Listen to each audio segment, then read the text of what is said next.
SEL0220 representing JVS. So I'm back again for another review for Luke Cage Season 2, Episode 10, The Main Ingredient. This was a really...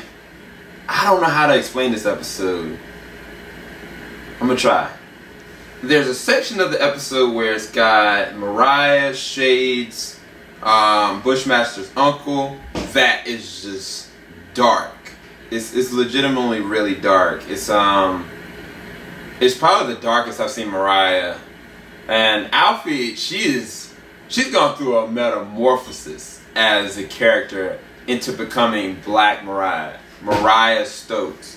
And it actually comes out really awesome in terms of how the story is actually processed. Sorry, I don't know what's going on in the background.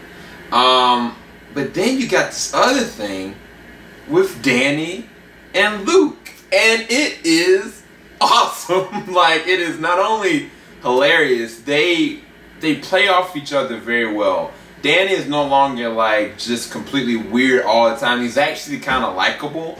I think the choreographed scenes with him come off pretty well. There's one move towards the end of that fight. It kind of was unnecessary. And I think some of their dialogue kind of drags on from the narrative as a whole, but it doesn't bridge off too far. And I think it is honestly the perfect setup for Heroes for Hire. I hope and I'm praying that Iron Fist is labeled Iron Fist Season 2 Heroes for Hire. I really do hope that. I mean, they can keep the narrative about Danny, but if really like it ends up being like Heroes for Hire, like I don't know if they're gonna do that though, because if it's called Iron Fist Season 2, then I don't know if that's gonna work. But if they come up with something just called Heroes for Hire, just like they did for Defenders, then that'd be great. I think it'd be actually really dope. I think it'd be a smart idea.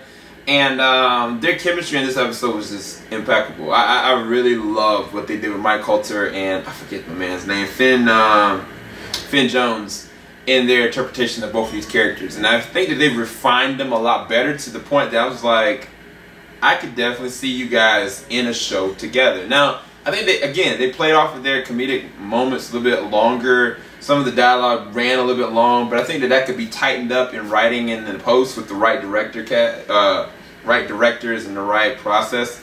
But all in all, I thought this was a good episode. It was just, like I said, you got one side, it was one thing, and then they kept what they did with the first season messed up was the second half. The second half was messed up because they went and did a whole totally tiff, as opposed to they went with the more serious tone in the first season. What they did with this episode, they had that same serious tone, but then they also bridged a different gap of a different facet of who Luke is, why Danny came, and I thought that was actually really done really well, executed very well. Bushmaster didn't even show up, but what Mariah did, it's gonna be a reckoning. It's gonna be a reckoning. It's gonna be bad. Hope y'all enjoyed this review. Keep it locked. JVS, man, stop. Peace, you guys.